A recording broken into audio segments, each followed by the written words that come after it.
How things in life are going to go are up to us. We give everything all the meaning it has for us. We are the ones applying meaning to the world. So, for example, let's say you have something coming up that you're wanting to go to or excited. It could be a party, it could be a date, it could be an interview, it could be, I don't know, meeting the parents, going home to the parents. It could be anything with your family, with your health, right? You feel a failure maybe. You want a sense of accomplishment and success. Whatever you feel like is in the future that you're attached to, this is what we want to pay attention to in terms of what narration, what meaning are we giving it?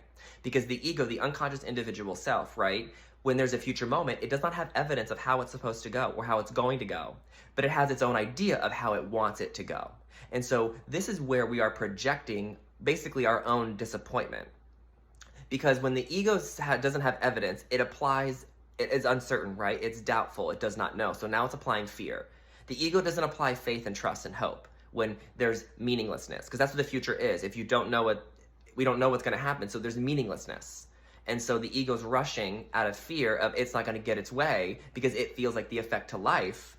Instead of you actually being the creator, you're feeling like the effect. And so that's where the fear is coming from.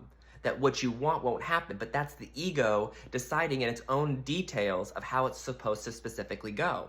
It's adding a prescriptive lens to it. This person needs to be this in order for me to date. This date has to go a specific way. This interview has to go a specific way. Working for this company has to go a specific way. This project or my sense of accomplishment or my road to accomplishment has to go a specific way. How this move is supposed to go. How my day is supposed to go. How my life is supposed to go. How this body's supposed to be. All of these ways in which we have expectations on how things are supposed to go, right? Because that's the ego trying to play God, trying to say, oh, I know what's best. And so if these specific marks are met, then we're happy. But if they're not, now we're disappointed and now we're unhappy and now we're suffering.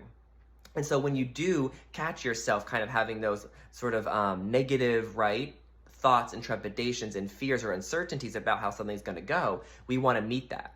We want to intercept that and then change not only the thoughts, but change how you feel about it. Because the thoughts are coming from you actually feel, you're already telling yourself there's a fear and there's an uncertainty, and we want to clear that energy. We want to go into things having faith and trust that it will work out for us. Now, you just have to forgive the specifics of what you think working out means to you, what you think that success is for you, what you think that thing going well or what is best for you. You want to forgive those details of attachments so then we can let the good come to us. So we can be surprised by miracles and surprised by, oh, this went way better than I expected because I thought it would be like this. It was like this, which actually was better.